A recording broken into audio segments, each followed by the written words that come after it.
Amadeus 91.1, Buenos Aires, Argentina.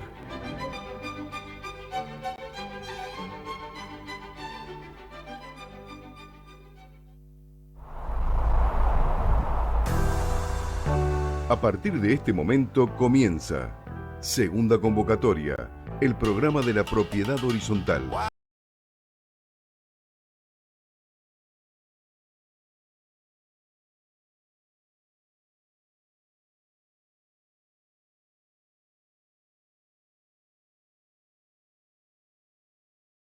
Horizontal, ideado y realizado por el Foro de Abogados de la Propiedad Horizontal. Emisión 104, como el Magic Click, doctor Griffi. Vio que acaba de fallecer el inventor del Magic Click. Casualmente estamos en la emisión 104 y hoy, 31 de mayo del año 2023, le agradecemos al conductor de la escena virtual por su mención previa a nuestro programa. Excelente programa, el que nos antecede. Doy fe que le gusta mucho, que siempre lo comenta. Hoy la conversación con Marcelo Lombardero y bueno, con Bruno Videla. Excelente el programa, como el que viene después a partir de las 20. Estamos aquí, como decíamos, como todos los miércoles en vivo por FM Amadeus 91.1 en el dial. También nos pueden escuchar por www.radioamadeus.com.ar online, a través de la página web de la radio. También lo pueden hacer a través de la app de la radio, la bajan de la tienda de los celulares. La app se llama Amadeus, con alta fidelidad nos pueden escuchar. Ahora, doctor Griffi, lo presento. Buenas tardes. Buenas tardes, doctor Resquipizarro. Y le pido que haga lo que usted quiera. Bueno, quedamos así. Dele. Bueno, voy a buscar la grande mozzarella en la esquina con una cerveza, ¿no? Espérate a las 8. Bueno, vamos entonces primero a saludar a nuestros compañeros ausentes. Al doctor Héctor Breckman, al doctor Sebastián Areitio. No sé si estará vinculándose a la línea el doctor Hugo Milione. Lo tenemos. Al doctor Hugo Milione, sí. Así es. Le mandamos un saludo. Hugo, ¿qué tal? ¿Qué tal? ¿Cómo están ustedes? Los escucho como si me estuvieran hablando desde la costa, pero realmente... Desde la costa azul estamos, no en la costa azul. Bueno, ahí le pedimos a Ricardo, a quien saludamos también, Ricardo Piñero, el hombre de los controles, que por favor le levante el retorno porque el doctor Milione está grande ya, entonces... Nosotros lo escuchamos muy bien, pero parece que hablara del cementerio, ¿no? Se lo escucha con cierto cierto retumbe. Por ahí está en la trinchera, no sabe. Claro, bueno. Los medios de contacto, doctor Griffi. ¿Cómo no? Vamos con los medios de contacto del foro. Nuestra página web www.forodeabogadosph.com.ar, nuestro mail forodeabogadosph@gmail.com, Facebook Foro de Abogados de la Propiedad Horizontal, Twitter y Facebook @forodeabogadosph. Y bueno, los medios de contacto de las líneas directas de la radio 4300 0114 por alguna consulta que quieran hacer para la segunda parte del programa, y el 50 31 98 01. También recordamos el WhatsApp, que es el 11 23 95 1992. Sí, en lo posible en el WhatsApp por escrito, porque es más complicado si no tener que escuchar algunos audios para nosotros durante la emisión del programa. También pueden escucharnos a partir de las 8, como siempre, para revivirlo, para escucharlo por primera vez, y otros programas anteriores, un año para atrás. Decíamos en la web de la radio, la repito, www.radioamadeus.com.ar, en la solapa de segunda convocatoria, el programa de la propiedad horizontal. Allí estará cargada a partir de este programa, cargado a partir de la terminación más o menos del mismo. Y a partir de mañana pasado, el doctor Areitio colgará en el canal de YouTube del Foro de Abogados. ¿El doctor Breckman va a colgar, no? Ahora debe hacer un comentario el doctor Breckman. Bueno. Decía que va a colgar el doctor Areitio en el canal de YouTube del Foro de Abogados de la Propiedad Horizontal este programa, como hay muchos anteriores, en versión audiovisual, porque estamos filmando el programa a través de la camarita que tenemos aquí en el estudio mayor de FM Amadeus 91.1. Si quieren enterarse de lo que vamos a tratar todas las semanas, hacia el fin de semana anterior, se fijan en el Facebook del Foro de Abogados de la Propiedad Horizontal, y allí anticipamos los temas que vamos a tratar. También la radio promociona generalmente los martes replica esto en el Facebook de la radio, en Radio Amadeus. Así es el Facebook de la radio. Doctor Millones, no haga tanto ruido, por favor, a la distancia. Y también lo hacen a través del Instagram de la radio. Creo que está hecha toda la presentación. Me quedó pendiente, dijo que iba a decir algo el doctor Breck. Dos cosas, 19.08, 17 grados 5, acá está calentito. Está afuera muy, está un poco muy más agradable, fresco. muy agradable. Sí. No, que hoy es posible que después de muchos años, mucho tiempo, muchas emisiones, podamos hacer completa la emisión. Se nos da esta oportunidad, doctor. ¿Qué es lo que quiere decir, doctor? Aprovechémosla, por favor. El tema central en segunda convocatoria. Muy bien, hoy... Muy bien, vamos hoy a... Un abrazo grande a Héctor. Vamos a tratar hoy un tema que... Nos parece que hoy estábamos también charlando en la previa con el doctor Griffi en el bar de la esquina. A veces tendríamos que trasladar lo que hablamos en el bar de la esquina, en Musel, aquí en Bernardo de Irigoyen, al programa, porque creo que es importante y es interesante los comentarios que hacemos en el off, ¿no es cierto? La idea es conocer desde el punto de vista teórico y práctico especialmente, cómo tenemos que adoptar la decisión de suprimir o sustituir un servicio central en un consorcio. En la época donde estas cuestiones se tratan, entre otras cosas. Porque sí, por el es, invierno, vienen las calderas, justamente, ¿no? Tema muy interesante. Bueno, muy interesante. entonces la idea es, si bien lo hemos referenciado tangencialmente en otros programas, ir directamente al grano de la cuestión. Si usted me permite, doctor Gustavo Griffi, voy a hacer un introito. Pero como Y muy bien. después usted desarrolla con su sapiencia habitual. Como principio general, sabemos que dentro del marco de la propiedad horizontal rige la regla del llamado ius prohibendi, es decir, la regla de el derecho de la prohibición a generar cambios sin los consentimientos. Es decir, en el caso de cuestiones que sean comunes, partes, bienes o sectores, por lo general el principio es que el consentimiento debe ser unánime de los dueños para realizar actos de disposición material sobre ellas. Es decir, resulta de aplicación allí el principio según el cual nadie puede disponer unilateralmente de la cosa común, independientemente del perjuicio o mejora que la otra pudiera causar, por cuanto uno de los propietarios tiene solo una parte ideal y no material de las cosas comunes, en consecuencia no puede realizar actos mediante los cuales se adjudique un derecho de propiedad. El sistema de propiedad horizontal implica que cuando un titular ingresa a este régimen adquiere un derecho al status quo de la construcción total que solo puede ser alterada con su consentimiento.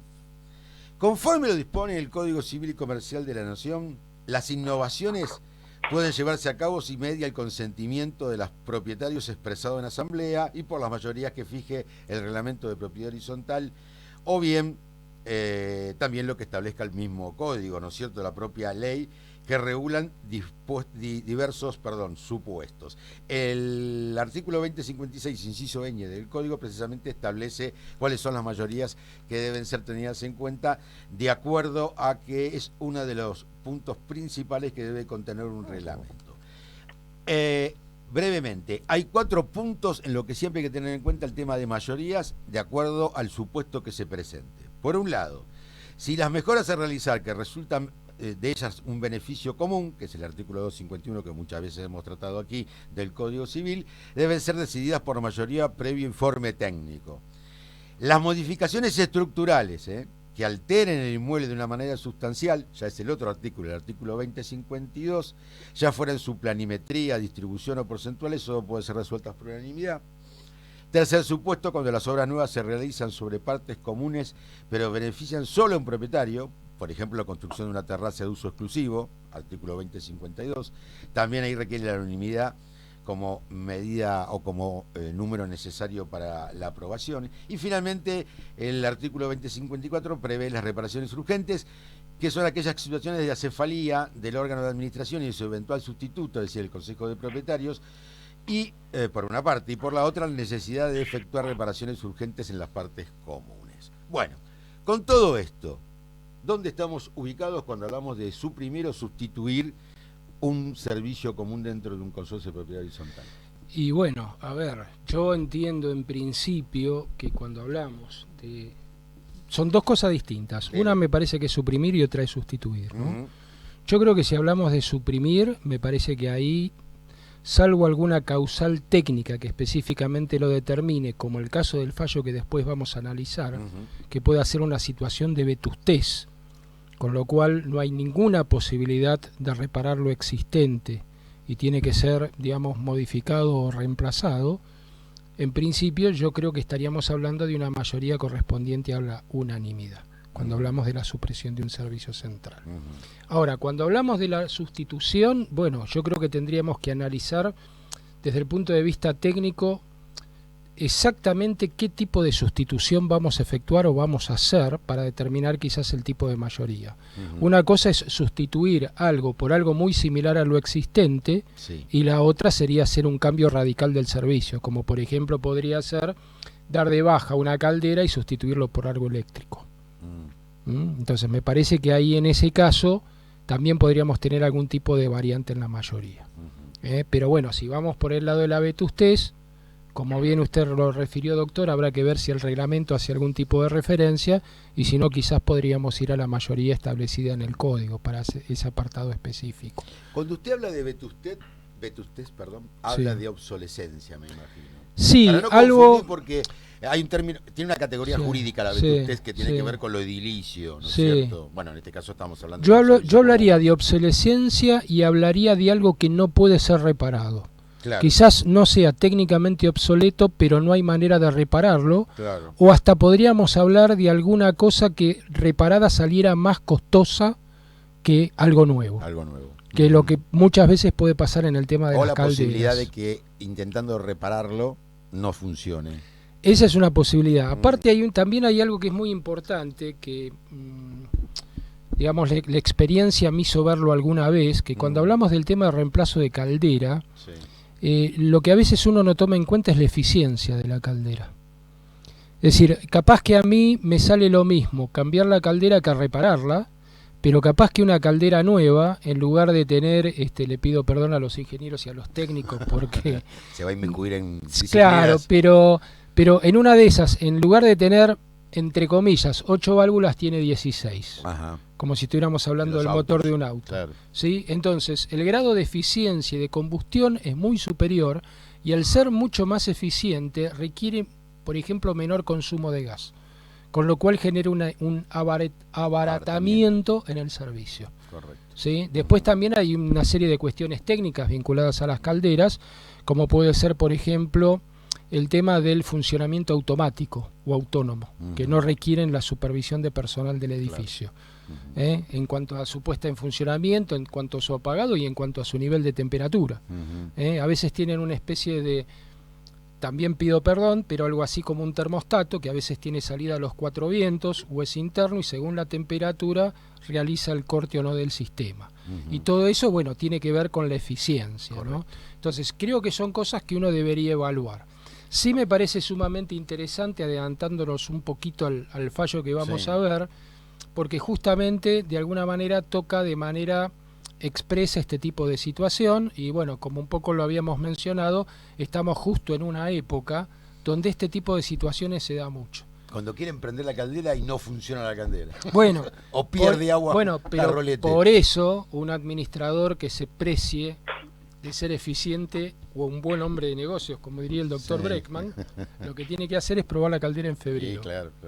Entonces, eso le da el margen y el tiempo necesario como para evaluar qué tipos de modificaciones o refacciones tiene que efectuar para poder tenerla en funcionamiento, bueno, en los meses correspondientes.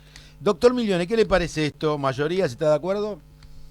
Sí, estoy de acuerdo. Tiene que ver un poco el fallo que vamos a comentar después, pero evidentemente tiene que existir una mayoría calificada, como así también lo mencionó la sentencia, por la cual la decisión que se tome en la Asamblea sea válida, ¿no es cierto? ¿Y cómo se tiene que tomar? Les pregunto a ambos. Gustavo, primero, si te parece, ¿cómo se tiene que tomar esta decisión? Porque tiene que ver con el fallo, después lo vamos a analizar en detalle, que creo que salió justito este fallo para hablar de este tema.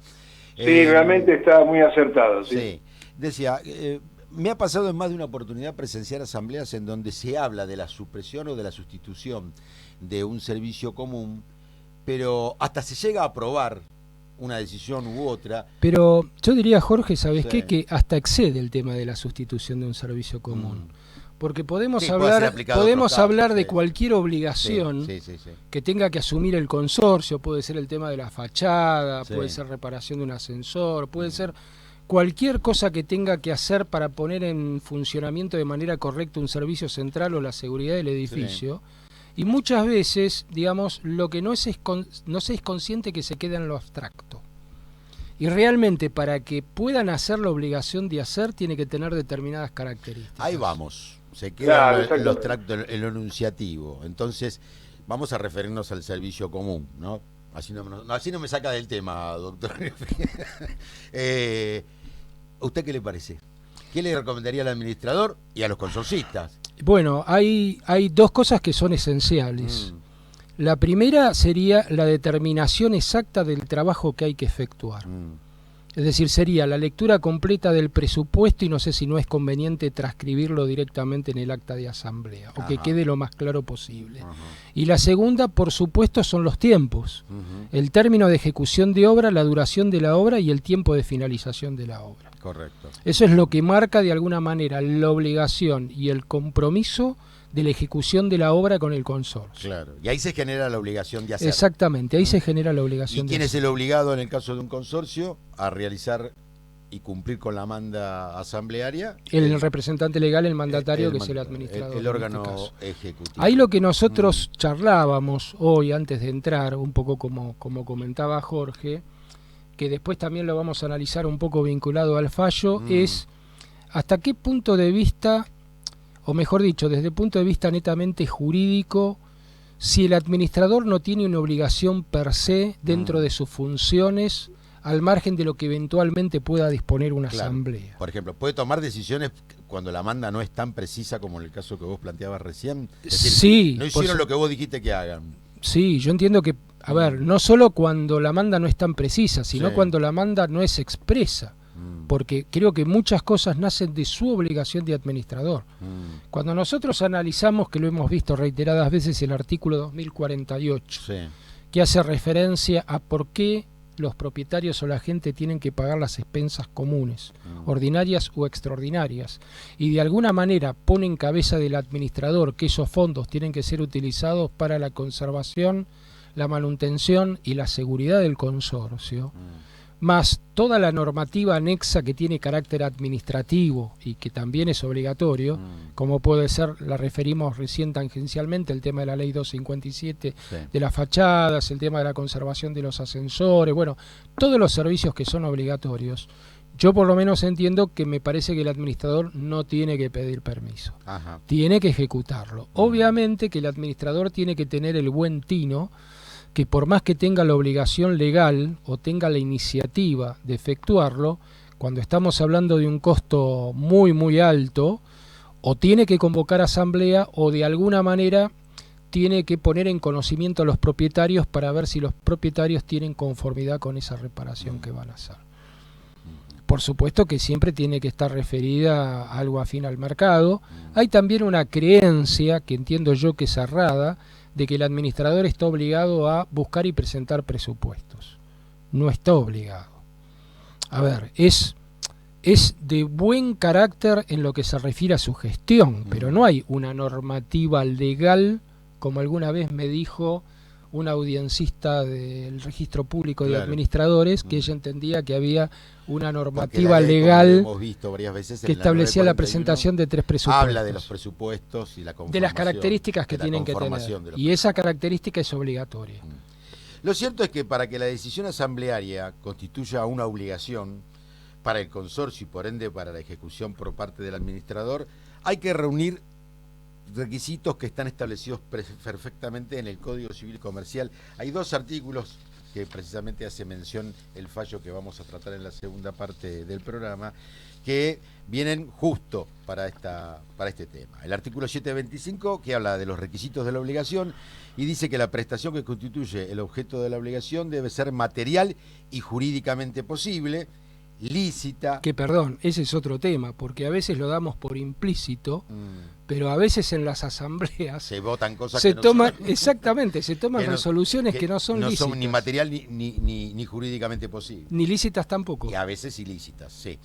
Determinado o determinable, que tiene que ver con que si se puede o no se puede hacer en este caso tal o cual obra, susceptible de valoración económica y debe corresponder a un interés patrimonial o extrapatrimonial del acreedor. Y por otra parte, el artículo 773, cuando habla del concepto de las obligaciones de hacer y no hacer, dice que la obligación de hacer, que sería a la que estaría obligado el administrador en el supuesto que estábamos charlando, es aquella cuyo objeto consiste en la prestación de un servicio o en la realización de un hecho en el tiempo, lugar y modo acordado por las partes. Ahí acá está clarito, está clarito. Doctor Milione, ¿qué le parece? Sí, señor. No, queríamos escuchar su comentario. No, bueno, justamente no consiste cualquier obligación en una obligación de hacer. Aquí el código lo establece perfectamente y lo delimita en sus alcances.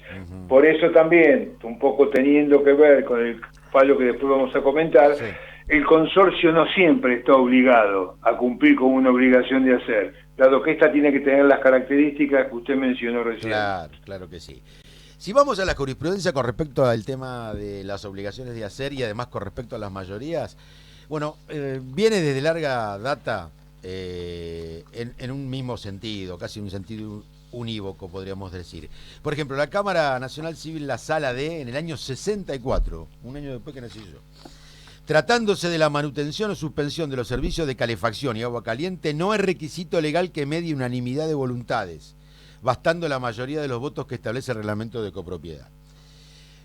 La misma Cámara, la Sala E, un año después, el año 65, dijo: es válida la resolución de la mayoría de los copropietarios que decidió suplir la provisión de agua caliente por calefones individuales, tratándose de una innovación del bien común dispuesta en miras a obtener un mejoramiento o su uso y goce más cómodo, conforme el artículo 8 de la anterior ley que regía el sistema, la 13.512, sin que resulte ninguna desigualdad o perjuicio particular. En el año 63, ya nos volvemos un par de añitos para atrás, dijo la misma... Ese es un año, digo lo mismo que usted, un año después que nací yo. 63, claro, y ese es el año en que nací yo. Esto fue en diciembre del... Suena tan lejano el 63. En la apreciación de la fuerza mayor que podría decidir por mayoría de copropietarios la supresión del servicio de calefacción central, en cambio de la unanimidad requerida por el reglamento de copropiedad, porque ahí el reglamento se ve que decía que tiene que ser unánime, es admisible un criterio realista, bastante amplio y elástico. Ya modificaba la jurisprudencia. Sí, digamos que es un criterio un poco como uno está viendo también en algunas resoluciones o tendencias de las cámaras civiles, de en varios temas ser un poco más flexibles y no ser tan rígidos, claro, cuando de alguna manera lo que está en juego es el beneficio o, digamos, cuestiones importantes en lo que se refiere al consorcio, ¿no?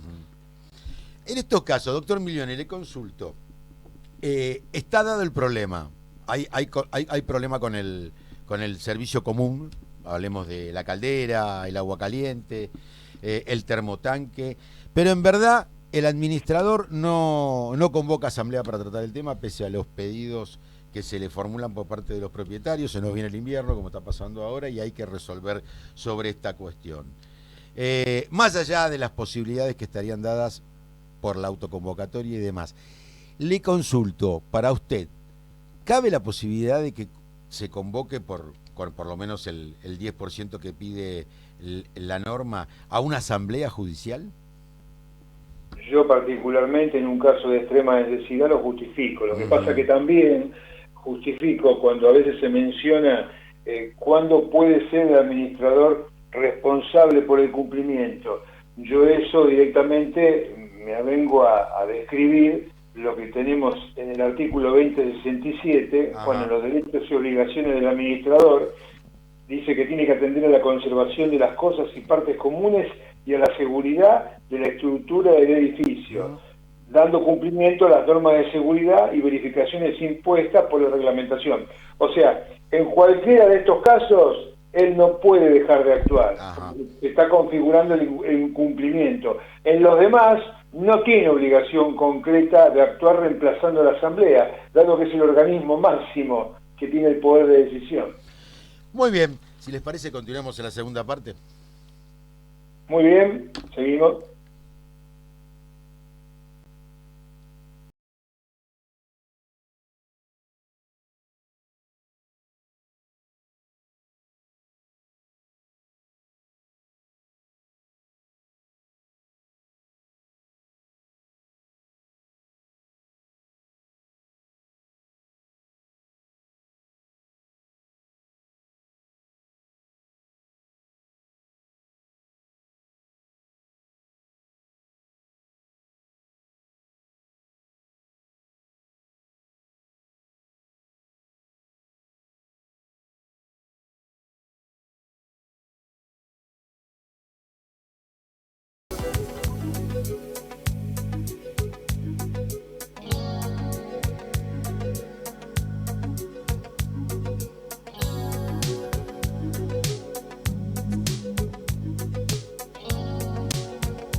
You must understand the touch of your hand makes my pulse react. That it's only the thrill of boy meeting girl opposites attract.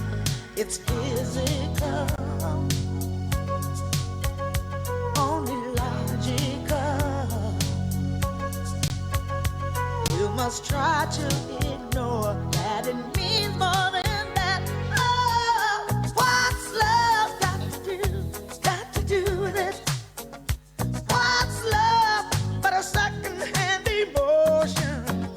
What's love got to do with it? Who needs a heart when a heart can be broken? It may seem to you that I'm acting confused when you're close to me.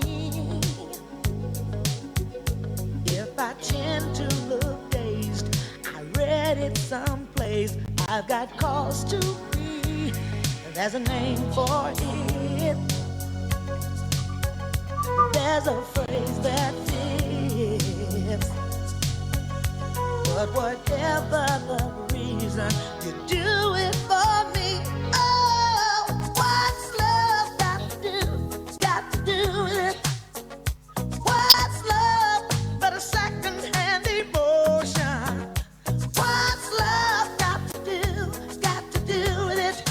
Who needs a heart when a heart can be broken?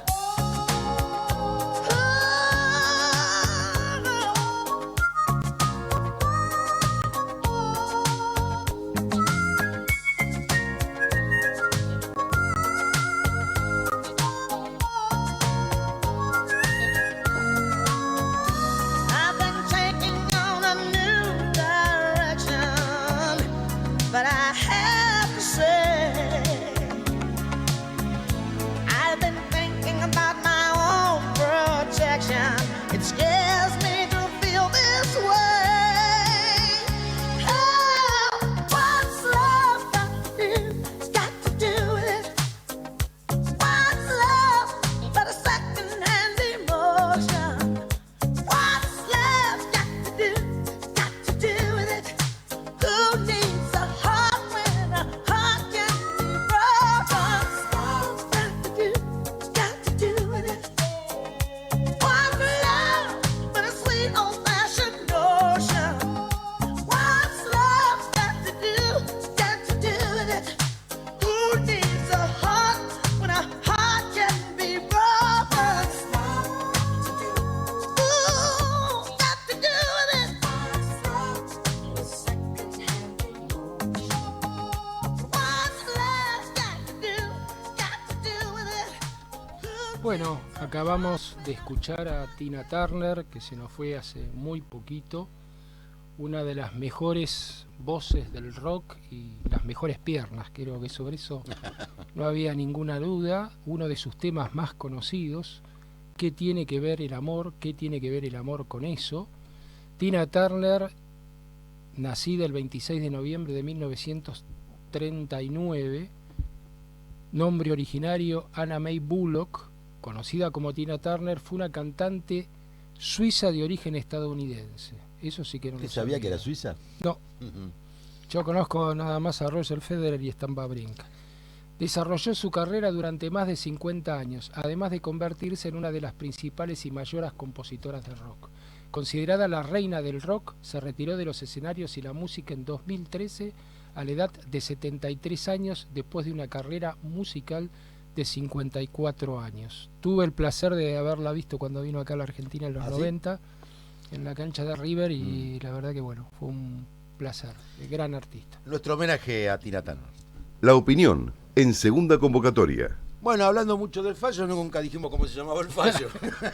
Y bueno, era para mantener a la gente... El vilo, claro, especialmente de los colegas abogados que suspenso. escuchan, de los jueces, de los operadores jurídicos que dicen, ¿cuál será el fallo? Esto es como una película de terror, tenemos que mantener el suspenso. Cuando está el doctor Bregman no hace falta, pero hoy que no está... Está el terror presente. Claro, por eso, hoy que no está... Qué maldad. Que... Cuánta maldad que reina en este estudio, la verdad. Estamos aquí nuevamente en FM 91.1, Radio Amadeus, como siempre en segunda convocatoria del programa de la propiedad horizontal.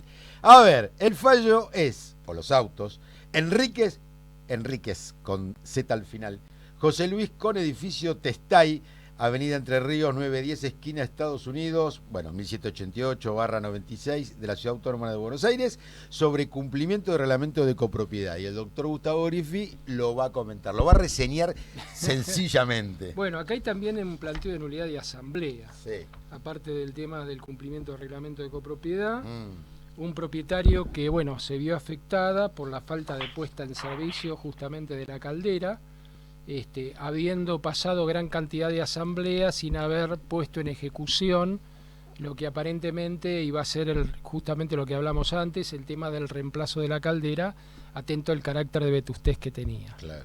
Acá hay, digamos, algunas cosas que son significativas e interesantes. Una de las cosas que me pareció importante, que bueno, no necesariamente está vinculado tan específicamente con el planteo que hace, pero de alguna manera tiene que ver, y lo hemos referido cuando hemos hablado específicamente del tema de la nulidad de las asambleas, es que el propietario en este caso asistió a la asamblea, estuvo presente, prestó conformidad y votó por la afirmativa. Y después no le gustó. Entonces, ahí a nosotros nos parece que, bueno, dadas esas circunstancias, la verdad que plantear una nulidad de asamblea lo vemos medio complejo. Y este fallo se vincula mucho a la mención de los dos artículos que estuvimos haciendo previamente, el 725 y el 773, en cuanto a que tanto al análisis del juzgado de primera instancia como con relación a la sala interviniente, a la sala C de la Cámara Nacional de Apelaciones en lo Civil, en realidad en las distintas asambleas no se habían establecido las pautas necesarias para determinar ni la ejecución de un trabajo ni los tiempos. Claro. Con lo cual no había el nacimiento de una obligación de hacer. Motivo por el cual, digamos, el propietario no estaba en condiciones de requerirlo si no había sido de manera dispuesta por la asamblea. Sí, ese sería, digamos, la esencia fundamental del fallo.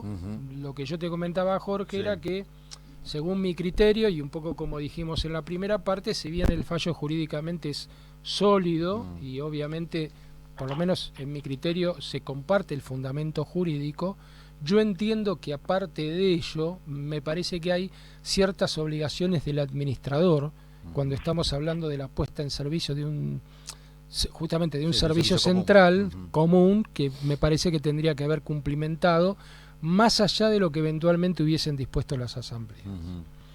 Doctor Milione, ¿cuál es su opinión? Aquí, obviamente, eso es un asunto que duró bastantes años, porque en realidad el fallo remonta y comenta es que esto se originó en el año 2017. O sea, hubo como dijo el doctor recién, 7 asambleas en las cuales no se resolvió nada. O sea, y en un momento determinado, cuando se analiza el caso, todo hace lugar a una última asamblea que se realizó en el año 18, pero donde el camarista que analiza el caso en realidad menciona de que existiendo una mayoría calificada para resolver en estos casos, en este caso del reglamento, ¿no?, de este edificio, de los 2/3, con lo cual era necesario un 66,67% del total, ello no ocurrió, con lo cual, en este caso, no alcanzaba la mayoría suficiente que podía corresponder a que la Asamblea votara si la caldera debe ser reparada o sustituida. El resultado final de la votación lo que hizo fue, no alcanzó para suprimir, digamos, el servicio, y entonces lo que se hizo fue, por mayoría, la decisión de sustituir la caldera. A esto se llegó en esa parte, ¿no es cierto? Sí, el fallo creo que, como decía el doctor Griffi, es contundente y está, me parece que jurídicamente, sólidamente fundado.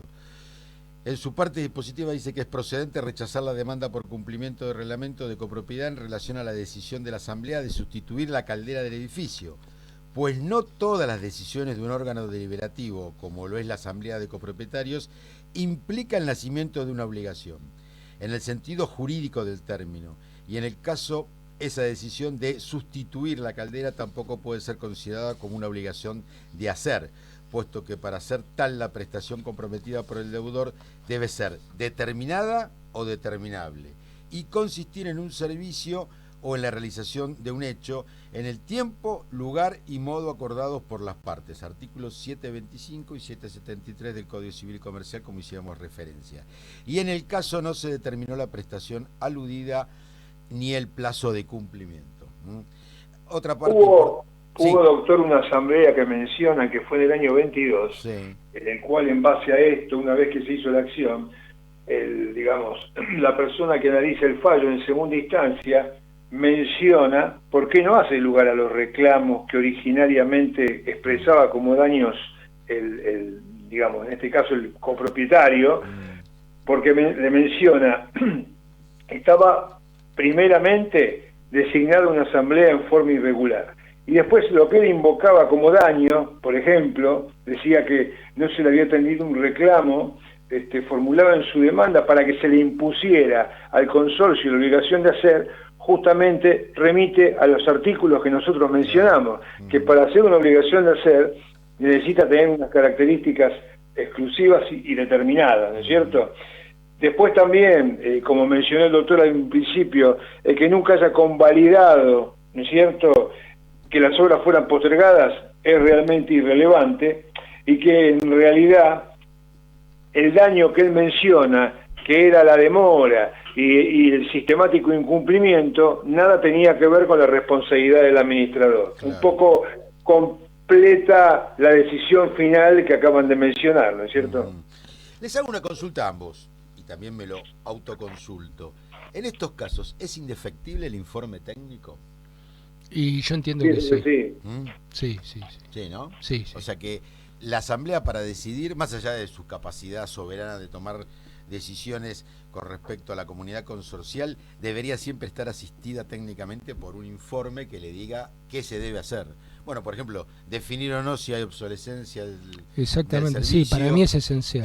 O del aparato que se tenga que cambiar, las posibilidades técnicas, cómo deberían hacerse, ¿no es cierto?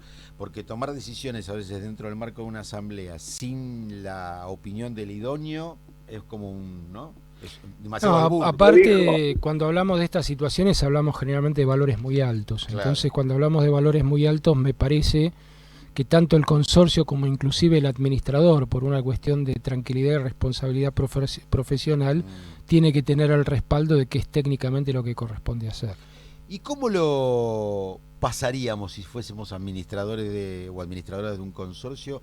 ¿O cómo propendríamos para que se apruebe en la asamblea? ¿Como una expensa común ordinaria o como una expensa común extraordinaria? Bueno, depende del caso en particular, ¿no? Vamos a hablar del tema de la caldera. Vamos a tener que cambiar la caldera. Para mí sería, yo diría, me parece que sería ordinaria. ¿Hugo? Yo pienso lo mismo, doctor. Porque estamos si me hablando podés llamar de Jorge, que lo mismo. No, Hugo, vos pensás lo mismo que Gustavo. Yo también coincido que esto, a pesar de que el gasto no es habitual. Exactamente. No se cambia. Pero tiene que ver con el mantenimiento. Claro, tiene que ver con la salubridad, el sostenimiento, el mantenimiento del consorcio, ¿no es cierto? Más siendo un servicio común. Quien ingresa a ese consorcio sabe que eso es parte de los beneficios, de las mejoras o las posibilidades que le otorga el consorcio, y cuando tenga que salir a aular para repararlo, se entiende que aun cuando no sea habitual, es parte de el mantenimiento, sostenimiento habitual, normal, a ver si, normal a ver del si usted, consorcio. sí, no, a ver si ustedes coinciden conmigo en otro aspecto que podría ser independiente de este caso específico, como ser la caldera. Sí. Algo que podría ser una expensa ordinaria, por ejemplo, o extraordinario, el mantenimiento o la pintura de una medianera.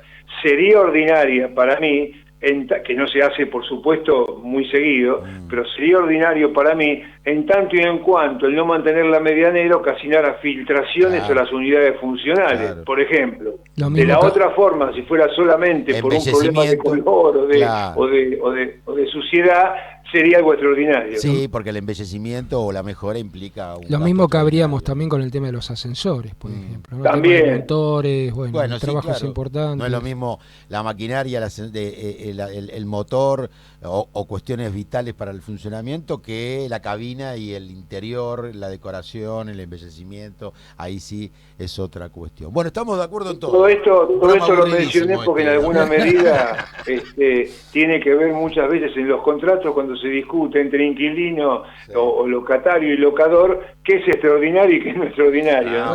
Por eso nos falta el doctor problema. Breckman, Sí, acá para falta- tener una voz. Falta el doctor Breckman, una sí, voz señor. El que contendiente, sucesiva. falta el doctor Breckman inmediatamente. El challenger. Doctor, vení la semana que viene, por favor. Foro de Abogados de la Propiedad Horizontal. Soluciones jurídicas para consorcios, conjuntos y desarrollos inmobiliarios. www.forodeabogadosph.com.ar. Correo electrónico forodeabogadosph@gmail.com. En Facebook, Foro de Abogados de la Propiedad Horizontal. En Twitter, @Foro de Abogados PH. Y en Instagram, Foro de Abogados PH. El consultorio en segunda convocatoria. Muy bien, 19:45, seguimos aquí en segunda convocatoria, el programa de la propiedad horizontal. Yo le dije, doctor Griffith, te dije, Gustavo, hoy va a ser un programa que lo vamos a hacer completo. Ricardo en los controles dice que esto es histórico. Bueno, vamos a hacer historia. Hoy es 31 de mayo del año 2023. ¿Cómo está volando este año? ¿Cómo se puede Que aparte comunicar? comenzamos un mes de mayo del 21. Claro, el 5 de mayo del 21, ¿se acuerda, doctor? Sí, exacto. Fui el primero, estuve con usted la primera transmisión. Exactamente, me podés tutear igual. Con la radio me siento lejano acá con el teléfono. Está bien, hay que mantener la distancia. El WhatsApp de... Recordamos el la WhatsApp radio. entonces para cualquier consulta, 11 23 95 1992. Bueno, vamos a las preguntas, doctor, que está en su salsa. Tenemos Bien, varias. Bien, espero que las encuentre. No, yo se las leo si quiere, pero Acá bueno, están, búsquela, acá esta. están, acá están. Lo más importante es que encuentre la respuesta, no la pregunta. Bueno, ¿qué quiere? Bueno, ahora vamos Mire, con esto. las respuestas no las tengo prescritas. Ah, bueno, muy bien. Sale al toro. No es improvisación, porque el doctor conoce profundamente el derecho. Gracias, doctor. Pero, por supuesto, es una salida al toro. No sabe bien por dónde vamos a ir nosotros. Pero hay una pregunta que había quedado pendiente. No la pregunta, pues la hicimos, que digamos, contestamos una de Tarcisio de Córdoba, no sé si la recuerdan, ya hace tanto tiempo que no contestamos y se van acumulando muchísimas preguntas, pero bueno, vamos como Habría que podemos. reiterarla. Sí, ahí quedaron algunos temas pendientes, pero desde el punto de vista genérico. Recordemos que todo lo que tiene que ver con nuestras respuestas son orientativas, indicativas, son sugerencias, no debemos atender el caso en particular de manera detallada. Eso Sin para- tener los elementos. Claro, no tenemos la documentación, los elementos, la repregunta, etcétera, y además no correspondería porque estaríamos haciendo una competencia desleal con los colegas abogados. Pero la idea es orientar a los propietarios, a los administradores, a todos los actores de la propiedad horizontal. El tema era laboral y ahí quedaron algunas cuestiones que me parecía que tendríamos que desarrollar un poquito más. Tarcisio nos preguntó, era una cuestión de una desvinculación de un trabajador de un edificio por reiteradas faltas, al parecer, que fue comunicada por el administrador a la asamblea, pero una vez ocurrido el hecho, ¿no es cierto? Después de producida la ruptura del vínculo. ¿Eso está bien? A ver, obviamente lo ideal sería la comunicación previa, pero yo entiendo que si la Asamblea lo ratifica, está perfecto. Bien. Después nos dice... Porque, perdón, Sí. a ver, hay determinadas sanciones. Sí. A ver, siempre la sanción laboral tiene que tener algunas características que son esenciales. Bueno, vamos con eso. Una que es, importante. claro, una es la proporcionalidad con la falta cometida y la otra es la inmediatez. ¿Sí? O la Entonces, contemporaneidad. exactamente. Entonces, no se puede en una de esas llamar la asamblea dentro de 15 días, después hacer el traslado del 2060 y a los 30 días aplicarle la sanción. Sí, claro. Con lo cual hay sanciones que tienen que ser inmediatas, quizás hasta incluso Y si quedarán- la falta es muy grave, el caso Sí, del por supuesto, despido. no cabe duda. Y bueno, en ese caso está bien Sí, que no nos siga una olvidemos que la ley dice ratificación. que la Asamblea debe prestar conformidad. No aclara que si previa o no, muchas veces se hace previamente, pero en el caso de urgencia va a tener que ser posterior. No quiero, ya lo hemos hablado una oportunidad, pero no quiero pensar qué pasaría cuando se revierte la situación, ¿no? Creo que va a ser difícil, porque saben los consorcistas que eso va a significar Y a una ver, erogación muy acá importante. el tema grave sería que el administrador, bueno, tomara la medida ejecutiva y después la asamblea no lo ratificara, ¿no? Claro, Es decir, claro, eso claro. es una cuestión, digamos, según mi criterio, interna, desde el punto de vista civil del consorcio, pero de alguna manera yo diría casi inoponible al trabajador, ¿no? Claro, Si el claro. trabajador fue despedido, salvo que el trabajador prestara su anuencia, ser reincorporado, Sí, no. sería de común acuerdo. Claro, claro. no hay manera de volver para atrás. Así es, Hugo. Pienso lo mismo, el administrador nunca tiene la facultad de la última decisión. Siempre tiene, en estos casos, sobre todo cuando se trata de cuestiones de orden público, tiene que convalidarlo la Asamblea. Por eso debería hacerse siempre en forma previa. Claro, pero en el caso de la urgencia o la inmediatez, porque, no sé, el dependiente produce un Si daño... se lo encontró robando en una unidad vacía. por ejemplo.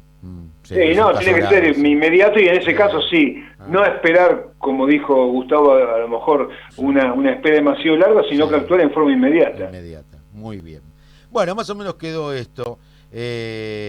Ahí nos preguntaba cómo veíamos el tema, hemos respondido, y pregunta si habrá que indemnizar, me parece, ya lo comentamos, esto se lo dijimos a Tarcisio, por ahí ya lo arreglaron el tema de este juicio, pero lo cierto es que me parece que van a tener que indemnizar, ¿no? En este caso. Bueno, Aide de Parque Avellaneda, buenas tardes, somos un grupo de consorcistas preocupados por un tema en común. Por eso recurrimos a consultarlos. El reglamento del edificio prevé la exhibición del pago de los gastos del servicio de seguridad y limpieza a una unidad funcional con entrada independiente, que es la más grande, nos aclara, que es un gran salón que se utiliza con fines comerciales. También ha existido allí un instituto educativo. Lo cierto es que no contamos con un servicio de limpieza, sino con 2 dependientes, uno de ellos con vivienda. El administrador insiste en que dicha unidad está exceptuada del pago de los salarios y las cargas sociales de los trabajadores. Entonces, la pregunta es, ¿se asimila al servicio de limpieza la existencia de empleados del consorcio? Cabe mencionar que el destino del resto de las unidades es el de vivienda y oficina. Gracias por sacarnos las dudas, felicitaciones por el programa. Aide de Parque Avellaneda. Lo voy escuchando a ustedes y me reservo la opinión. Bueno, usted hace la más fácil. Yo Espere y escucho, después ve. yo claro. escucho y después veo por dónde Claro. voy.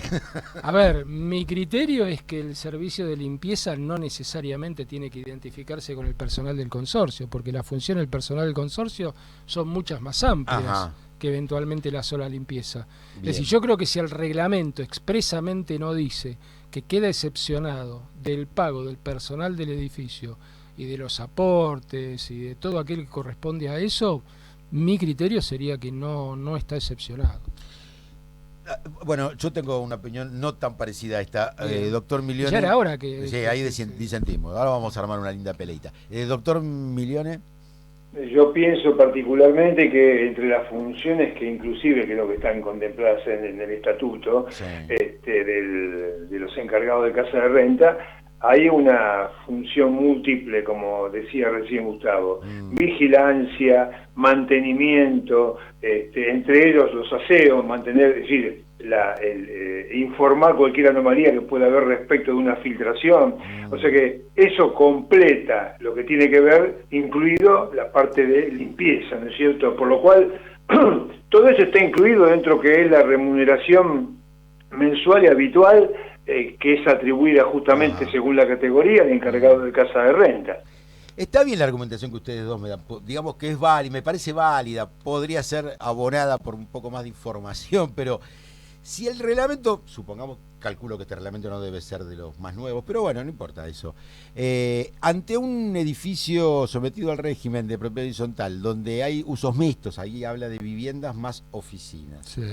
Cuando habla de servicios de limpieza, no está hablando de la actividad principal y más importante que realizan los dependientes, los trabajadores dependientes de los consorcios y de los conjuntos inmobiliarios. Bueno, el conjunto inmobiliario es más amplio todavía, pero en los consorcios de la propiedad horizontal común, quiero decir, el trabajador dependiente, el encargado o el ayudante, ¿no tiene como función básica y principal el mantenimiento de la limpieza y el aseo del edificio? Sí, pero no es la única. Está bien, pero no es la principal. Es la principal. Es la sí, principal. correcto. ¿Usted qué opina? Sí, es la principal, sí. Bueno, atento a eso, yo ahí diciendo, igual estoy en desventaja, 2-1. Yo creo que allí me parece que lo que quiso decir el reglamento es eso. Que se los No le actúa hagamos decir al reglamento lo que no el dice. reglamento no dice. No hay que distinguir donde la ley no Exactamente. distingue, ¿no? Pero a mí me parece que el reglamento quiso decir eso. ¿Por qué? Porque primero, este local es un gran salón, es un local comercial con entrada independiente. ¿Mm? Hay que tenerlo en cuenta eso. Digamos que lo fáctico también es importante, los efectos de poder analizar la cuestión, ¿no? Y después es un gran salón, bueno, dice que hasta ha habido un instituto educativo allí. Me parece que el sentido del reglamento es exceptuarlo, así como también lo exceptúa del servicio de seguridad, porque entiende que está como separado, si bien forma parte del Yo, consorcio. doctor, a ver, le digo que independientemente de los fundamentos laborales, porque de alguna manera ambos dimos fundamentos Sí, laborales, claro. a mí me parece que más allá de eso, las exenciones en el pago de expensas tienen que ser restrictivas. Taxativas. Exactamente, taxativas. No pueden ser analógicas. Y me parece que ahí estamos entrando en una analogía. Sí, puede ser eso, también es un buen argumento. Más que estamos abona la hablando, posición. le digo algo más, estamos hablando de un gremio que tuvo su convenio, su estatuto Sí. desde el año 1948, Sí. con lo cual es muy probable que el reglamento sea también posterior a la creación de ese estatuto. Sí, sí. Con lo cual tenía pleno conocimiento también de la existencia de, vamos a decir, ese gremio como para haber determinado específicamente la exclusión si así hubiese querido. Bien. Bueno, está planteado el tema. Es un tema árido para desarrollarlo en extenso y veremos cómo lo resuelven allí los propietarios. Dimos nuestra opinión a idea, así que espero que le sirva a usted y al resto de los vecinos allí en Parque Avellaneda. Hola a todos, nos dice Walter de La Plata, la ciudad de las Diagonales. Sin querer abusar de su amabilidad, les pido sugerencias sobre lo siguiente.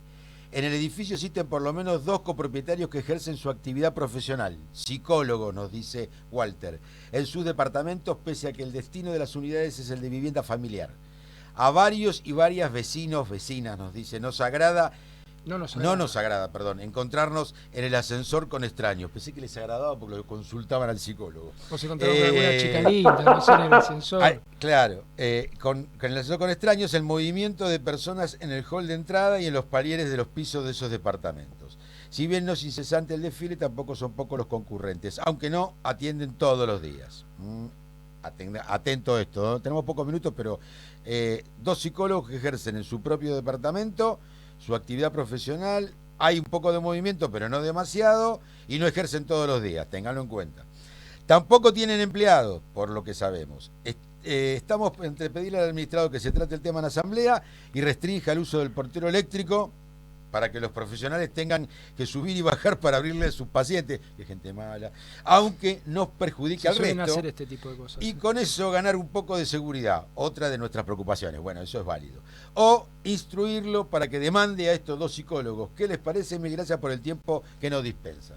De vuelta, los escucho. Mirá que Usted tenemos está poco bárbaro. tiempo. 19:57, tenemos Bueno, poquito tiempo. a ver, yo creo que acá, yo por lo menos en la pregunta leo tres circunstancias.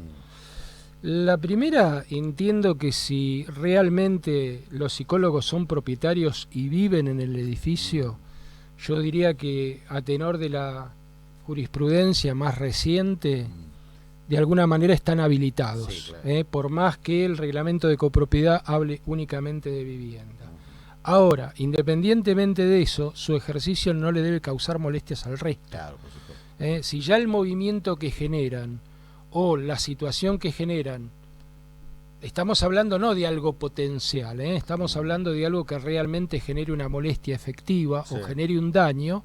Yo creo que ahí, independientemente de lo que dijimos antes, los propietarios pueden tomar alguna medida, para hacerla de alguna, para que de alguna manera ese ejercicio pueda encajar dentro de lo que es el movimiento habitual del edificio. Claro, claro. Y después, bueno, por el otro lado me parece El tema que... del portero eléctrico. Claro, el tema del portero eléctrico, yo ahí, haría una distinción, criterio muy personal.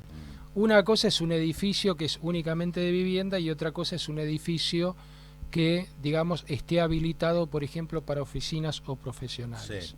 Si estamos hablando de un edificio de vivienda, yo creo que los propietarios podrían resolverlo por asamblea. Ahora, si estamos hablando de un edificio donde es apto profesional o bueno, no digo comercial porque es muy raro que en las unidades funcionales pueda ser comercial, me parece que ahí hay como ya una especie de derecho adquirido de parte de esos propietarios que le estarían modificando la condición de ocupación del Claro, inmueble. claro que sí. Hugo.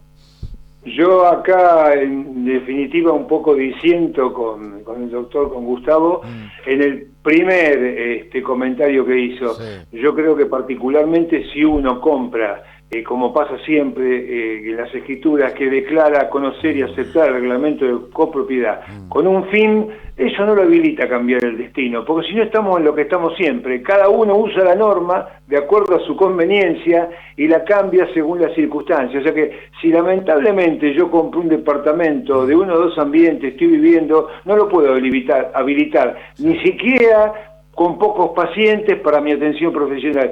Lo veo un poco más rígido de ese punto, ¿no? Bueno, yo acá acuerdo con el doctor Griffi. El 2-1 va para otro lado. Va para otro lado el 2-1. Bueno, esperemos que les haya servido esta respuesta. Walter, estamos sobre la hora, muchachos. Agradecemos a Carlos Bonfilio, que nos dice muy bueno lo de hoy. Nos despedimos, doctor Griffi. Bueno, la verdad que Un saludo gusto a todos, y buena semana. un placer estar otra vez acá en la radio. Muy bien, saludo al doctor Millones, saludo al doctor Héctor Bregman y al doctor Sebastián Areitio. Ricardo, como siempre, muchísimas gracias. Saludos Manos a mágicas. Ricardo, cómo no. Sí, acá te está saludando a través del vidrio de la pecera. 20 horas. Nos vamos hasta la semana que viene, cuando digamos el miércoles que viene a las 19 horas, siempre en vivo, que comienza segunda convocatoria, el programa de la propiedad horizontal. Hasta entonces, buena semana. Desde la ciudad de Buenos Aires, República Argentina, transmite Amadeus 91.1.